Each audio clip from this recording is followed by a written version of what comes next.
बात नीचे बैठना पड़ेगा आपको। सदगुरु रविदास शक्ति, सदगुरु रविदास शक्ति। सतराम सत साहिब। आज गुरु गद्दी सुकरताल पर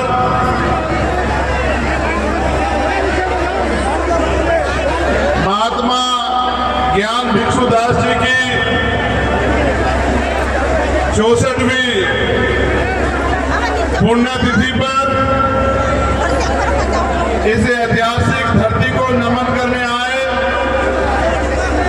लाखों लाखों की संख्या में हमारी माए बहनें, हमारे बड़े बुजुर्ग नौजवान साथी और यहाँ उपस्थित सभी संत, महात्मा गद्दी पर नसीर महात्मा गोवर्धन दास जी और जिनका आशीर्वाद पहले दिन से आज तक मेरे सर पे है, अमर ज्योति सदगुरु समन दास जी महाराज जी के चरणों में भी मैं नमन करता हूं। बोलिए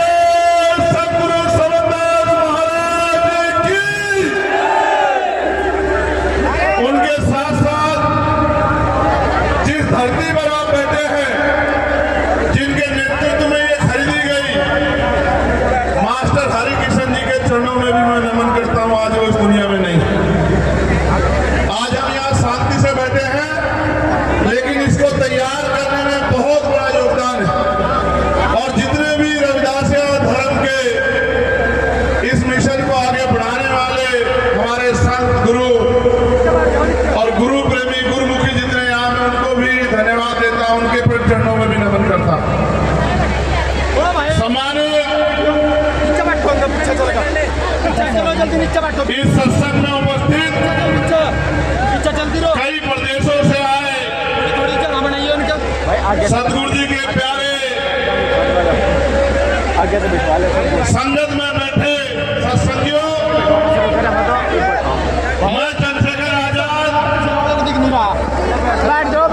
ये सच है कि आप लोगों ने अपने आशीर्वाद से मुझे एमपी बनाया, लेकिन मैं समाज का बेटा ही हूँ, समाज का बच्चा ही हूँ, और जब तक जीऊंगा समाज का बेटा और बच्चा ही रहूंगा। मेरी बात को आप याद रखना।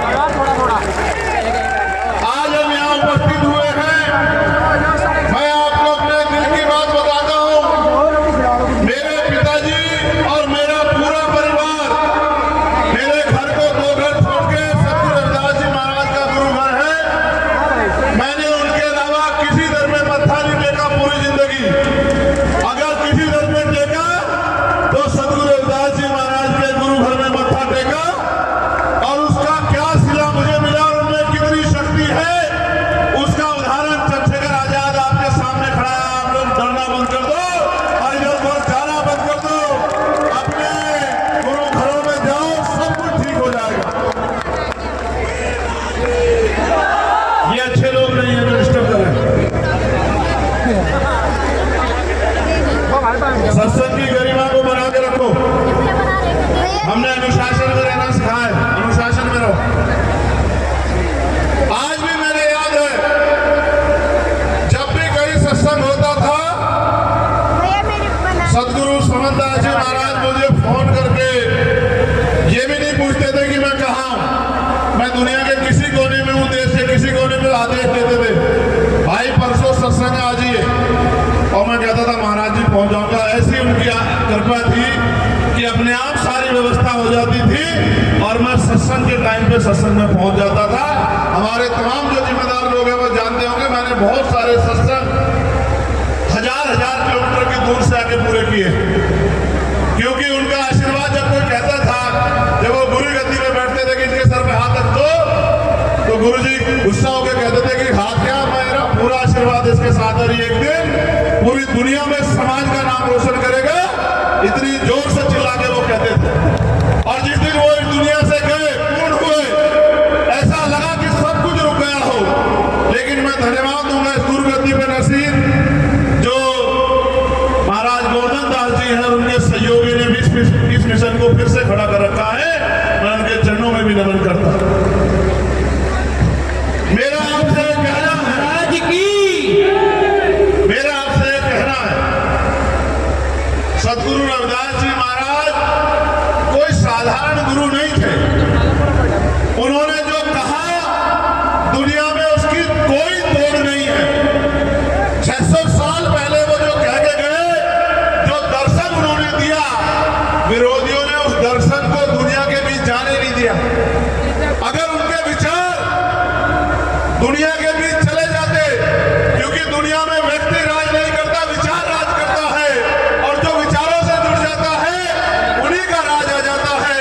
जब तमाम तरफ राजा महाराजा राज करते थे, 600 साल पहले उन्होंने ऐसा चाहूं राज में जहां मिले समन्नु वन और छोटे बड़े सब संबसे, रविदास रहे प्रसन्न। ऐसा राज जहां कोई ऊंच नीच ना हो, कोई छोटा बड़ा ना हो, कोई भेदभाव ना हो, कोई गरीबी अमीरी ना हो, किसी बहन बेटी का अपमान ना हो, किसी को खाने के लिए अन्न की, तन ढकने के लिए कपड़े की और सर ढकने के लिए छत की, पीने के लिए पानी की कोई समस्या ना हो। सब लोग मानवतावादी राज में रहे। ऐसे राज की कल्पना 600 साल पहले की।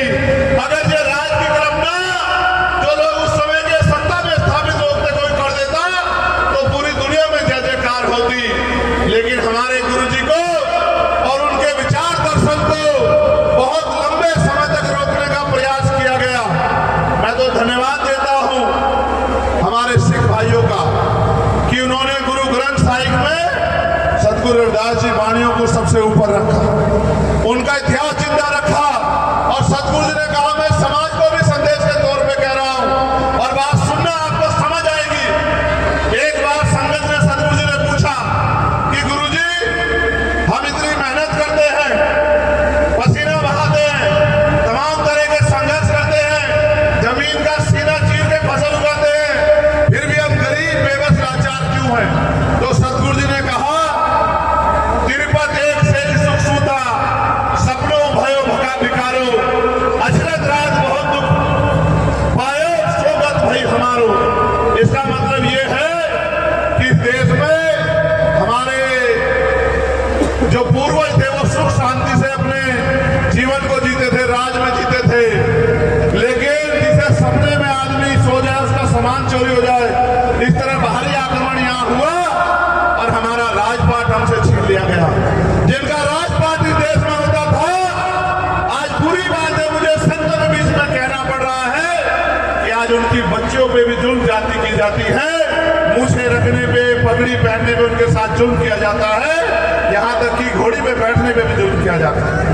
इसका कारण यह है कि अगर आप अपने गुरुओं की बात पे नहीं चलोगे, संतों की बात पे पहरा नहीं दोगे, तो फिर आपकी तरक्की नहीं हो सकती।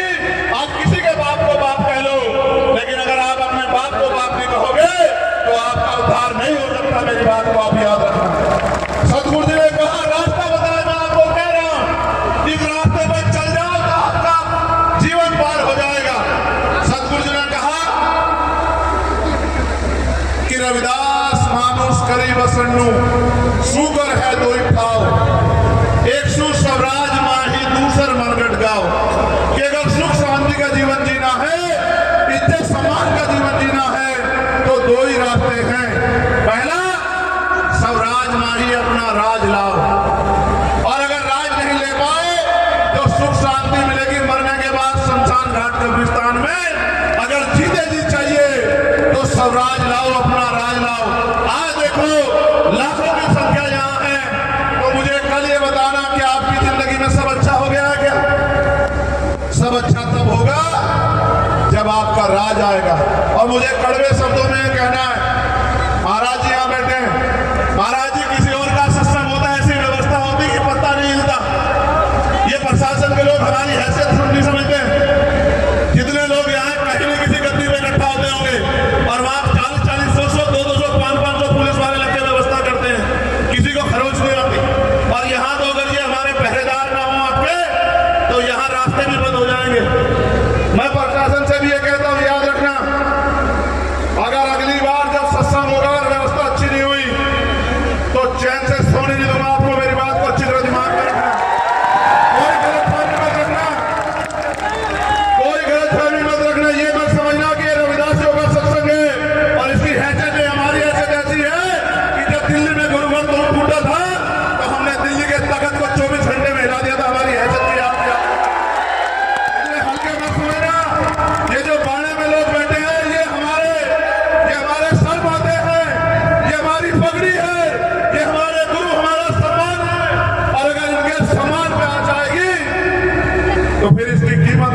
सुनानी पड़ेगी प्रशासन शासन के लोगों।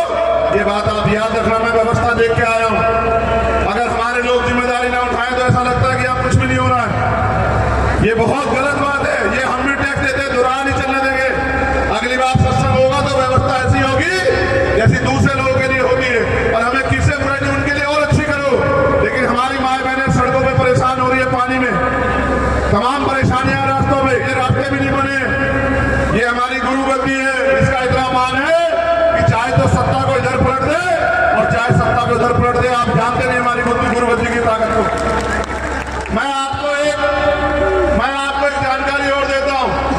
जब तक इस देश में जिस दर्शन की बात मैंने की, जब तक बेगमपुरा दर्शन नहीं आएगा, इस बात को समझना, बेगमपुरा